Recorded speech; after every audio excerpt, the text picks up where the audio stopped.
Eli Lilly et Novo Nordisk, deux géants pharmaceutiques, sont engagés dans une course effrénée pour dominer le marché des traitements contre le diabète et l'obésité. Leurs médicaments phares, tels que le Mounjaro et Ozempic, connaissent un succès retentissant. Mais ces entreprises visionnaires savent que l'innovation est la clé de la pérennité.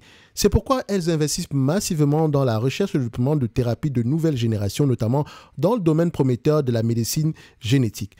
Imaginez pouvoir soigner une maladie en agissant directement sur les gènes responsables. C'est le principe de la médecine génétique. Contrairement aux médecines traditionnelles qui ciblent les cellules, les thérapies géniques, excusez-moi pour ceux qui sont, je pense que c'est comme ça se dit, non? Les thérapies géniques. Donc, peuvent modifier l'expression des gènes, voire les éditer. Cette approche ouvre un champ de possibilités, un champ de possibles immense pour le traitement de nombreuses maladies. Les traitements actuels de Lilly, dont Eli Lilly et Novo Nordisk, contre le diabète et l'obésité sont efficaces, sûrs et faciles à utiliser. Mais il est toujours possible de faire mieux. La médecine génétique offre le potentiel de développer des traitements encore plus efficaces, plus sûrs et plus pratiques.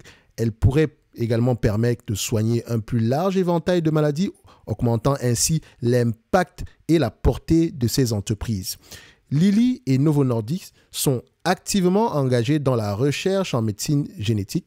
Lilly a récemment conclu un partenariat avec la société biotechnologique Aya pour développer de nouveaux traitements contre l'obésité et d'autres troubles métaboliques. De son côté, Novo Nordisk a signé des accords avec deux sociétés de biotechnologie pour développer des thérapies d'édition génique ciblant les maladies cardio-métaboliques, dont l'obésité et le diabète de type 2. Il est encore tôt pour prédire l'avenir de la médecine génétique, mais son potentiel est immense. Si Lilly et Novo Nordisk réussissent leurs recherches, ils pourraient révolutionner la manière dont nous traitons de nombreuses maladies. Cela pourrait apporter des bénéfices considérables aux patients et une croissance substantielle pour ces deux entreprises. Dites-vous ici que oui, médicaments contre le diabète, l'obésité, etc., c'est bien, mais la concurrence est là, elle ne dort pas. Aujourd'hui, ces deux entités-là se négocient à des niveaux de multiples extrêmement élevés. Pourtant, quand vous regardez dans le secteur d'activité, la moyenne est aux alentours de 15 fois les bénéfices. OK? Donc, quand on est à 25 fois les bénéfices, c'est 1, on a un pricing power. 2, on a très peu de concurrents. Et 3, ici, la durée des brevets qu'on a présentement est assez élevée. Et donc, on peut fixer les prix.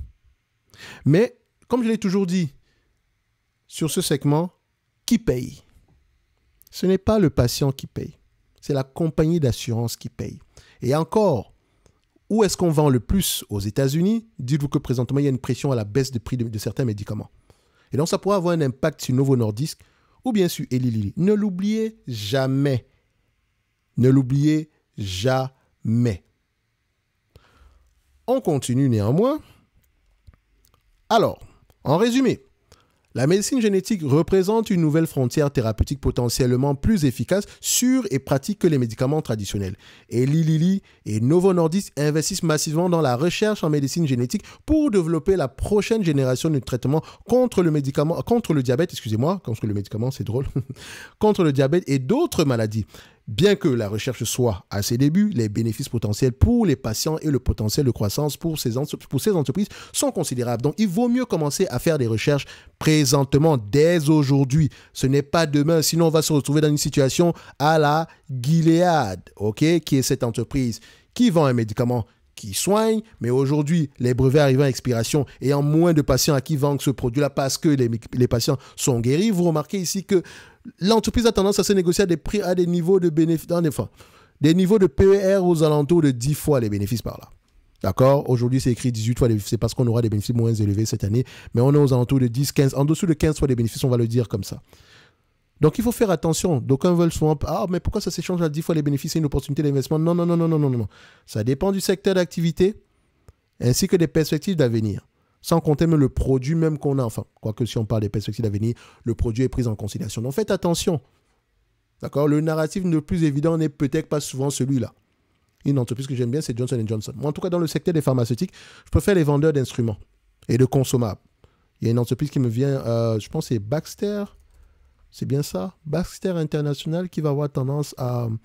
Je pense que c'est Baxter International qui va avoir tendance à bien se comporter, si ma mémoire est bonne. Bref, ça me revient ici. Peut-être, je pense que je présenterai dans l'analyse sectorielle. Bref.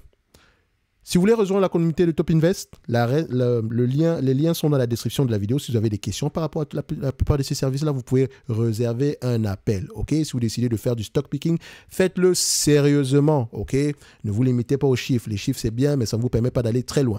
Un like, un abonnement, ça fait toujours plaisir. Et on se donne rendez-vous sur la prochaine vidéo. Vous allez me demander, mais Thierry, parle-nous évaluation Eli Lilly, Novo Nordisk.